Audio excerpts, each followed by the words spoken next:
From a standpoint of training young athletes, I know that it's a big area now of getting athletes started very young and sort of focusing on training at a young age. Can you speak to that a little bit and how you approach training young tennis players?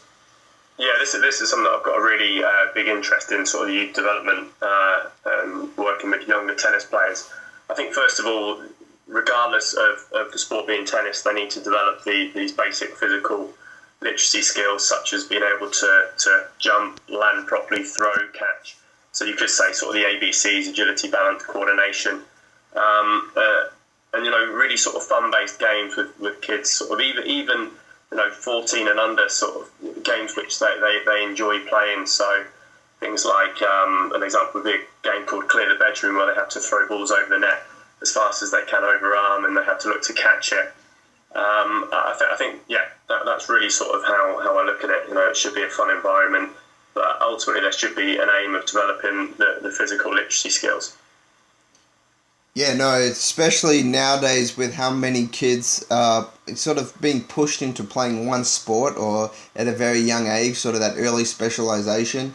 And the challenge is a lot of them don't develop as overall athletes. And if you would give some advice to parents that may be listening or that have a young, promising tennis player, what would be some advice to them?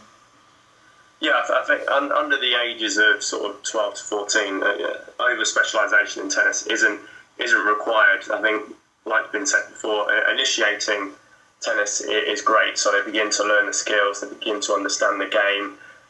They understand sort of maybe how the movements work in tennis, but over specialisation at a younger age isn't necessary. I think at that age the kids should be enjoying tennis. They should enjoy competing as well, and not feel that they don't want to compete for the fear of losing or parents feeling disappointed. It should just be an enjoyable experience for the young athletes. Yeah, the hope is that we keep the young ones in the sport for a lifetime, and as they go through puberty, that's where a lot of the changes happen and people progress. So the hope is to keep them playing all the way through that lifespan. Exactly. Yeah. I mean, for me, one of the very success depends on do I coach a child from a young age, and are they still playing when they're 40 or 50, or as they progress through life. No, that's great. From your standpoint, you also spend some time working with older players, even professional level players. Can you sort of discuss how your training changes potentially, or your communication style? Do you do anything differently with the older players compared to the younger players? Yeah, working with sort of the older players and the more professional players. First of all, working with top athletes, you need to understand that tennis is a very difficult sport to plan for, because a player might lose in the first round and they might be back straight away. So it's very difficult to use that sort of classic periodization for tennis. It's a challenge and something really that the communication with the athlete has to be made. You have to really let the athlete lead to a certain extent. In my opinion, the training sessions based on where they are, how they feel.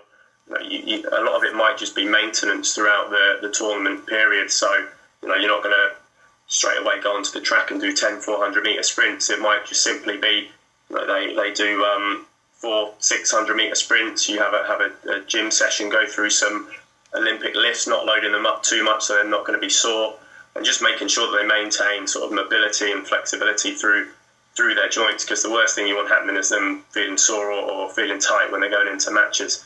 So I think really for me, I let the older players lead to a certain extent, with me using my experiences and knowledge to help guide them towards that.